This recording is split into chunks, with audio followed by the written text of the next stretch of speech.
kebenaran yang tidak terorganisir. Saya masuk Islam karena kebohongan kitab Kristen. Injil Kristen itu palsu. Isinya, dekantens, dongeng tambah tahyul sama dengan omong kosong. Penuh ketahyulan yang membuat pun diselimuti dengan hukum halusinasi. Jadi agama Kristen itu bukan agama dari atas, bukan samawi, bukan agama langit. Dan sebenarnya banyak pendeta mau masuk Islam itu. Banyak orang Kristen juga masuk Islam. Tapi terkendala dengan persoalan itu, sunat. Loh banyak, waktu saya baru masuk Islam, saya ke Manado, ceramah, teman-teman saya di Manado. Kamu masuk Islam ya? Terus kenapa antum tidak mau? Ini apa, donghaut ini yang susah. Donghaut apa? Ini mesti potong. Sunat 3 hari. 2 minggu saya tidak bisa berjalan. Wah, begini-gini pegang sarung terus. Bagi istri saya, kawan, saya kalau istrikan kawan. Kawan, coba ambil dulu air panas ini. Aduh, mulai bengkak ini. Mana handphone situ? Ambil tuh handphone dulu. Telepon saya. 3 hari sudah bengkak sekali. Telepon. Assalamualaikum Kiai. Oh, kalian dendam sama saya Kiai ya? Ini sudah bengkak bagaimana ini? Bukan bengkak, sembuh itu Pak Yai. Wah, begitu sembuh, memang lain pukulannya. Allahu Akbar. Beda. Yang saya cerita ke teman-teman yang kafir itu. Ente masuk, enak sekali kau sudah sunat. Dan saudara dengarkan baik-baik ya. Nah, dengarkan sampai habis omongannya Uni Rifa itu. Nanti setelah itu saya akan memberikan respon atau tanggapan saya. Oke, di sini teman-teman lihat ya bahwa Pak Pendeta Esra Soru mengatakan Ustadz Yahya Waloni ini menipu. Itu yang perlu kita pahami dulu. Ingat ya bahwa Pak Pendeta Esra Soru mengatakan Ustadz Yahya Waloni ini menipu. Saya ulangi sekali lagi. Pak Esra Soru mengatakan Ustadz Yahya Waloni menipu. Artinya ketika Pak Pendeta Esra Soru mengatakan membongkar penipuan, konsekuensi logiknya Pendeta Esra Soru mengatakan Ustadz Yahya Waloni menipu. Masalahnya teman-teman, konsekuensi logik bahwa tuduhan terhadap Ustadz Yahya Waloni melakukan penipuan itu bukan hanya menuduh Ustadz Yahya Waloni, teman-teman. Tapi Pak Pendeta Esra Soru menuduh banyak sekali situs website berita juga penipu. Saya akan tunjukkan teman-teman, perhatikan. Dan teman-teman tahu tidak, di Indonesia ini ya, kalau mengaku-ngaku seorang rektor, kemudian mantan pendeta atau akademisi itu kalau tidak terbukti maka akan masuk ke ranah pidana setahu saya. Nah, dan anehnya saya tidak tahu mana yang harus kita percaya nih. Pak Pendeta Esra Soru atau situs-situs laman berita seperti tribunmanado.co.id ini. Perhatikan teman-teman ya. Kalau memang Ustadz Yahya Waloni itu berbohong, secara tidak langsung Pak Pendeta Esra Soru menuduh semua artikel, semua situs berita itu penipu yang menampilkan riwayat hidup dari Ustadz Yahya Waloni. Saya akan bacakan dari Tribun Manado. Teman-teman, ini dirilis Jumat tanggal 6 Juni 2025 ya. Ustadz Yahya Waloni diketahui pernah terdaftar sebagai pendeta. Perhatikan teman-teman ya. Ustadz Yahya Waloni diketahui pernah terdaftar sebagai pendeta pada Badan Pengelola AM Sinode GKI di Tanah Papua wilayah berapa itu? 6, Sorong Kaimana. Dan situs ini dan artikel ini memuat bahwa beliau itu pernah menjadi seorang pendeta. Kalau seandainya ternyata Ustadz Yahya Waloni tidak pernah menjadi pendeta, maka Tribun ini sedang menyebarkan kabar hoax. Seharusnya yang menuduh itu ya, Pak Pendeta Esra Soru, itu sedang melemparkan tuduhan bukan hanya kepada Ustadz Yahya Waloni, tapi juga kepada semua situs berita yang mengatakan beliau pernah menjadi pendeta dan juga seorang rektor. Dan teman-teman lihat di sini ya. Nih, dia diketahui pernah menjabat sebagai ketua atau rektor Sekolah Tinggi Teologia STT Calvinis Ebenezer di Sorong tahun 1997 sampai 2004.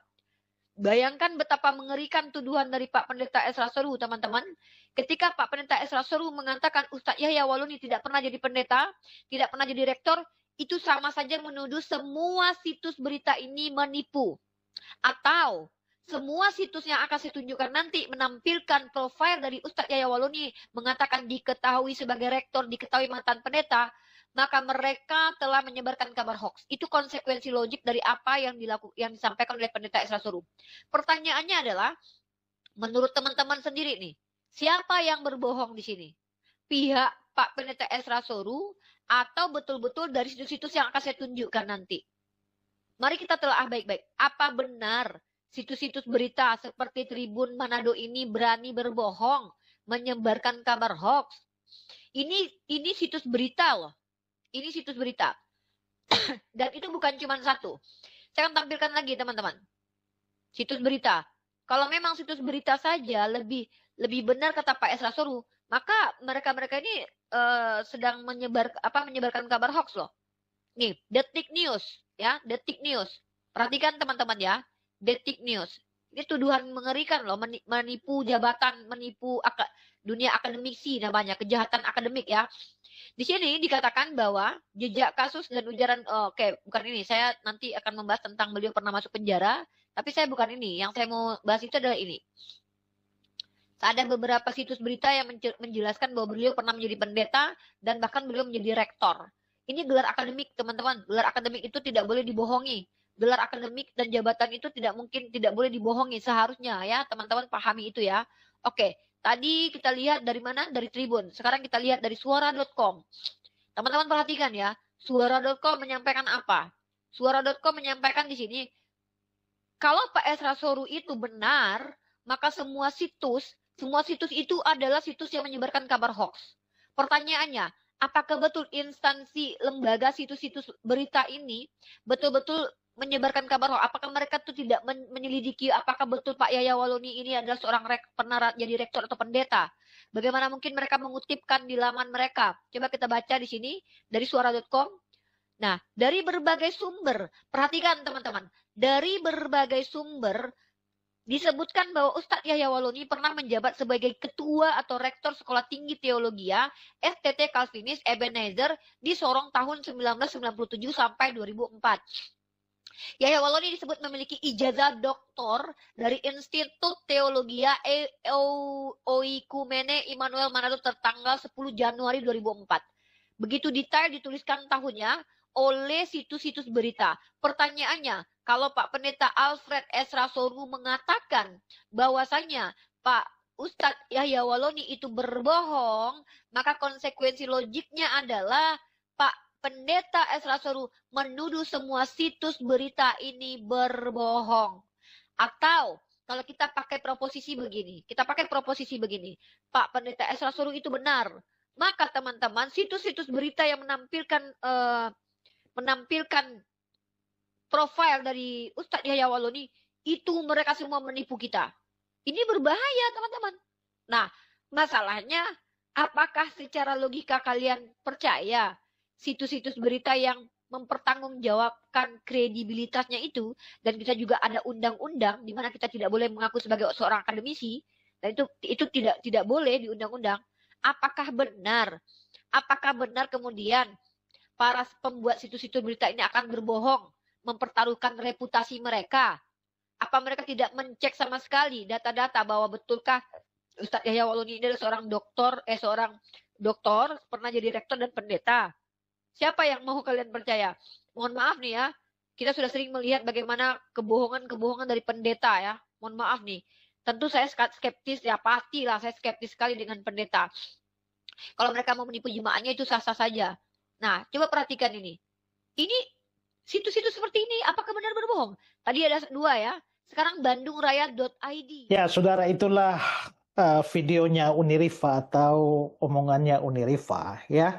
Nah, sekarang saya mau menanggapi beberapa hal yang dia katakan. Pertama, si Unirifa ini mengatakan bahwa ada banyak, dia menunjukkan ada banyak situs berita. Ada Tribun Manado, lalu Detik News, lalu Suara.com, lalu Bandung Raya ID. Dia masih kurang, itu harusnya ada Kompas.com juga. Ya, yang mana berita-berita itu menurunkan informasi atau berita bahwa terkait kematian Yahya Waloni dan menyebut Yahya Waloni itu sebagai pendeta yang terdaftar di GKI Papua, ya, dan juga rektor STT Calvinis Ebenezer. Lalu Unirifa itu berulang-ulang mengatakan kalau pendeta Esra benar, maka konsekuensi logisnya adalah bahwa semua berita itu berbohong atau semua berita itu menyebarkan hoax.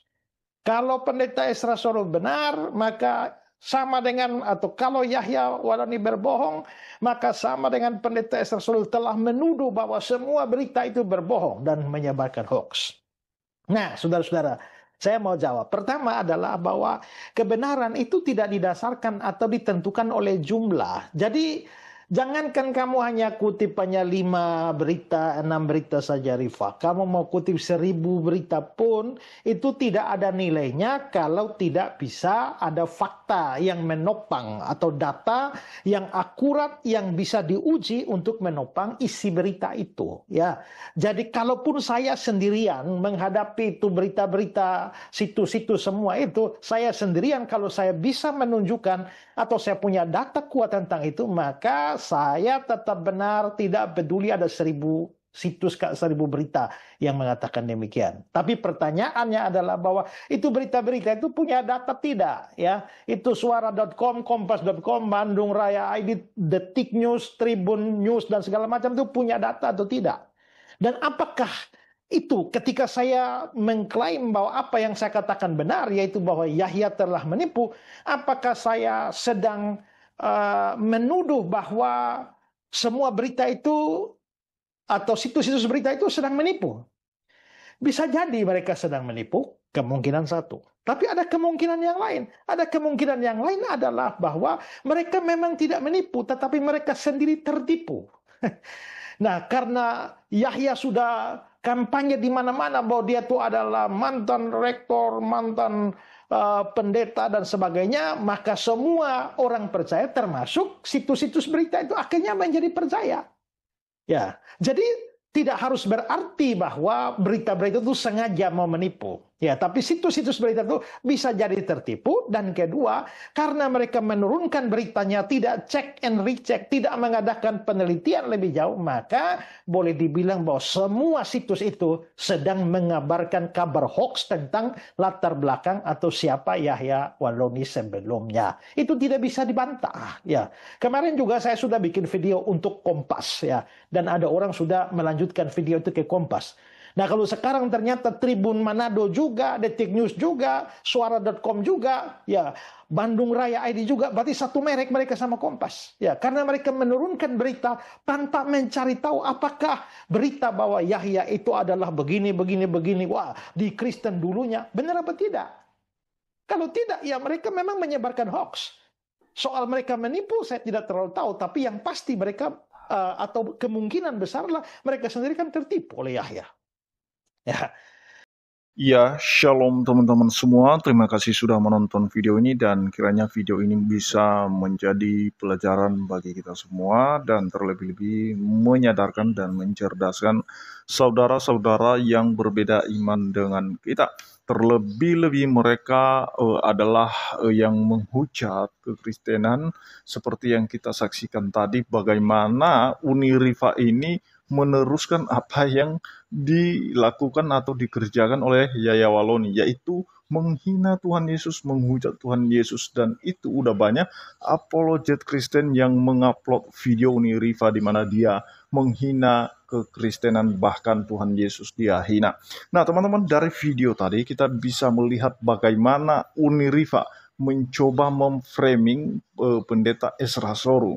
Dia menuduh seolah-olah pendeta Ezra Soru itu menyebarkan berita hoax atau berita bohong. Nah, teman-teman, sekalipun ada beberapa artikel yang dia dapatkan dari internet yang mungkin itu beritanya terlihat resmi, namun kita perlu ketahui bahwa dasar mereka yang akurat itu tidak ada. Tentu saja dari mana misalnya wartawan mendapatkan informasi terkait Yahya Waloni bahwa dia pernah jadi pendeta, pernah jadi rektor, dan pernah mempendetakan para pendeta seperti apa yang dibicarakannya, yang disampaikannya di dalam ceramahnya. Nah, teman-teman, ternyata selama ini tidak ada bukti yang akurat dan valid terkait bahwa pendeta Ustadz Yahya Waloni pernah menjadi seorang pendeta dan menjadi seorang direktur di salah satu STT. Nah, teman-teman, ini sebenarnya justru Unirifa ini yang tidak tahu apa-apa, tidak punya data, tidak punya bukti, tidak punya informasi yang akurat. Justru dia mencoba menyampaikan narasi-narasi yang sebenarnya tidak berdasar. Tentu saja informasi yang menyebar di berbagai platform media sosial terkait informasi atau berita tentang Yaya Waloni dan latar belakangnya itu semua diambil dari cerita atau kesaksian atau dikutip dari kesaksian Ustadz Yaya Waloni yang mengaku sebagai mantan pendeta. Nah, jadi otomatis ketika pendeta Esra Sorum menyampaikan hal demikian, tentu saja dia punya bukti yang valid dan akurat. Kenapa kita lihat di beberapa tahun yang lalu, ketika memanasnya antara Ustadz Yaya Waloni dan Esra Soru, sampai pendeta Esra Soru itu berangkat ke Papua untuk membuktikan apakah benar Ustadz Yaya Waloni pernah menjadi direktur, pernah menjadi pendeta di daerah Papua di Sorong sana. Ternyata orang-orang sana yang dimana gereja-gereja sana yang dimana dia pernah mengaku bahwa dia pernah mengembalakan di sana, justru pendeta Esra Soru mendapatkan kesaksian bahwa Ustadz Yaya Waloni nggak pernah jadi pendeta dan tidak pernah jadi direktur di sana. Nah, jadi istilahnya bahwa pendeta Esra Soru sudah punya bukti dan langsung ke TKP seperti yang diceritakan Ustadz Yaya Waloni bahwa pernah dia melayani di sana, pernah jadi pendeta, pernah jadi direktur dan lain sebagainya. Justru pendeta Esra Soru pernah sampai ke sana untuk membuktikan bahwa Yaya Waloni nggak pernah jadi pendeta dan nggak pernah jadi direktur. Itu saja teman-teman. Terima kasih, Tuhan Yesus memberkati kita semua. Shalom.